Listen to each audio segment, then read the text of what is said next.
Դեռ ապրիլի 1-ը չեկած, իրենց իսկ հովանավորությամբ մեծածախ առևտրող զբաղվողներն արդեն այնպիսի թանկացումներ են սկսել, որ 10,000-ը դրանց կեսն էլ չի ծածկի։ Նոր թանկացումները ապտակ հասցրին թոշակի բարձրացումով գլուխ գովացողներին։ Հասկացան, որ առողջության ապահովության համակարգը ավելի շատ բողոքներ ծնեց իրենց դեմ։ Բողոքում են բժիշկները ծանրաբեռնվածության ավելացման ու աշխատավարձերի ցածրացման համար։ Բողոքում են հաշմանդամություն ունեցողները, ովքեր մինչ այդ ստանում էին դեղը անվճար, հիմա ստիպված են համավճար վճարել։ Բողոքում են տնային կանչերի սպասարկումը հանելուց, բողոքում են շտապ օգնության կանչերը տարեկան 8-ից ավելի համար վճարելուց, բողոքում են հերթերից, որի արդյունքում իրական հիվանդը չի կարողանում հասնել այդ համակարգին։ Հասկացան, որ ուրախ ավտոբուսը, կարկանդակն ու կուկուռուզը, խաշած կարտոֆիլն ու բեմադրված մարզային հանդիպումներն այլևս չեն օգնում, դեռ ավելին իջեցնում են իրենց շիշակից էլ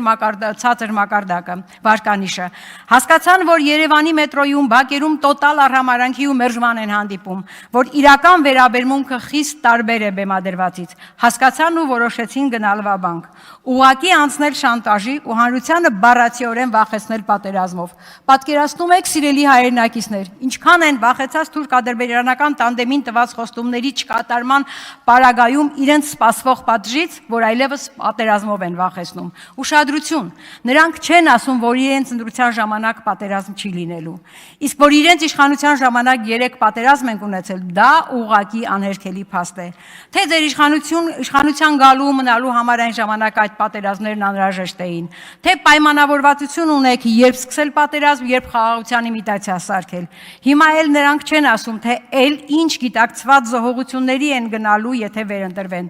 Նրանք չեն ասում, որ սահմանադրությունը գրելու են Ադրբեջանի թելադրած տեքստով, մարզային բուհերը փակելով, դպրոցների ու առողջապահական հիմնարկների օպտիմալացման անվան տակ դրանք փակելով, տեղ են բացելու 300,000 ադրբեջանցիների համար, ովքեր շատ արագ հաշվի առնելով իրենց աճման տեմպերը կդառնան վաղվա մեր երկրի քաղաքացիները եւ ըստ նիկոլիզմի 002 թեզի մեր երկրի տերը։ Նրանք չեն ասում, որ Ալիևը պահանջում է, որ այդ 300,000-ի անվտանգության ապահովման համար պետք է տեղակայվեն երրորդ երկրի ուժեր, ում վստահում է Ադրբեջանը եւ դա իհարկե թուրքական կողմն է։